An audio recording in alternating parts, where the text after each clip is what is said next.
श्री कृष्ण, आइए जानते हैं कृष्ण जन्माष्टमी कब है। कृष्ण जन्माष्टमी को लेकर इस बार असमंजस बनी हुई है। जैसा कि सभी कह रहे हैं कि 15 अगस्त को या 16 अगस्त को कब मनाई जाएगी कृष्ण जन्माष्टमी। तो हम बता दें, इस बार 2025 में अष्टमी तिथि का प्रारंभ 15 अगस्त की रात्रि 11:49 पर होगा और इसका समापन अगले दिन 16 अगस्त को रात्रि 9:34 पर होगा। ऐसी स्थिति में उदया तिथि के अनुसार ही 16 अगस्त को कृष्ण जन्माष्टमी मनाई जाएगी।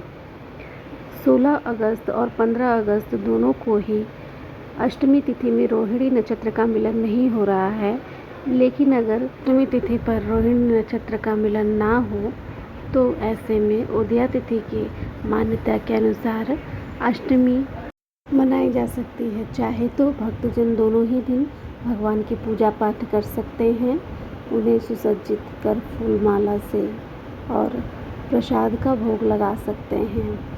जन्माष्टमी का व्रत अवश्य करना चाहिए, क्योंकि जन्माष्टमी व्रत को पंच व्रत में से एक माना गया है। माना जाता है कि जन्माष्टमी का व्रत करने से पूरे साल भर के एकादशी के व्रत करने से का फल मिलता है। जन्माष्टमी के दिन व्रत करें और फलाहार लें, इससे भगवान के प्रति निष्ठा जागती है, आस्था आती है और मन पवित्र रहता है। भगवान श्री कृष्ण का जन्म मध्य रात्रि में हुआ था, इसलिए इनकी पूजा अर्चना करना बेहद ही शुभ माना जाता है। इनका जन्म उत्सव मनाना भी बेहद शुभ माना जाता है। मध्य रात्रि में इनका पूजा अर्चन करें और भजन कीर्तन करते हुए अपने व्रत का पालन करें। भगवान कृष्ण को माखन मिश्री बेहद पसंद है, इसलिए इन्हें माखन मिश्री अवश्य अर्पित करें। अपने घर को और मंदिर को सुंदर सजाएं, इससे घर में सकारात्मकता आती है। और झूलन लगाएं, भगवान श्री कृष्ण को उस झूले में झुलाएं, इससे सभी मनोकामनाएं पूर्ण होती हैं। खीरे से भगवान श्री कृष्ण का जन्म होता है, इसलिए खीरे में चीरा लगाकर मंदिर के स्थान पर रख दिया जाता है।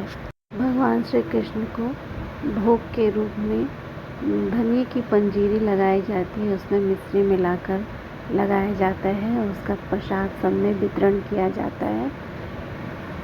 माना जाता है कि इस धनिये की प्रसाद को खाने से मानसून में होने वाली सारी बीमारियां ठीक हो जाती हैं। भगवान श्री कृष्ण को जन्माष्टमी के दिन माखन मिश्री का भोग लगाया जाता है। माखन बाजार से लाए हुए माखन का भोग नहीं लगाया जाता है। इनके लिए घर में माखन बनाएं और उसी का भोग लगाएं, क्योंकि बाजार से लाए हुए माखन में नमक रहता है, इसे भोग नहीं लगाना चाहिए। इस दिन भगवान को 56 प्रकार के भोग लगाए जाते हैं। भक्तजन सुबह से ही व्रत करने का संकल्प लेते हैं और निर्जला व्रत करते हैं और भगवान श्री कृष्ण के जन्म के पश्चात ही जल ग्रहण करते हैं। और कुछ सुबह से पूजा करने के बाद फलाहार लेकर रात्रि में भी भगवान श्री कृष्ण के जन्म के बाद फलाहार ही लेते हैं। फलाहार लेने वाले हो सके तो इस दिन नमक ना खाएं, और यदि आप नहीं रह सकते हैं तो सेंधा नमक खा सकते हैं। जितनी पवित्रता और शुद्धता से इस व्रत को करेंगी, उतने ही आपके घर में खुशहाली और सुख समृद्धि आएगी। इसलिए समर्पित भाव से भगवान श्री कृष्ण का जन्माष्टमी के दिन पूजन अर्चना करें।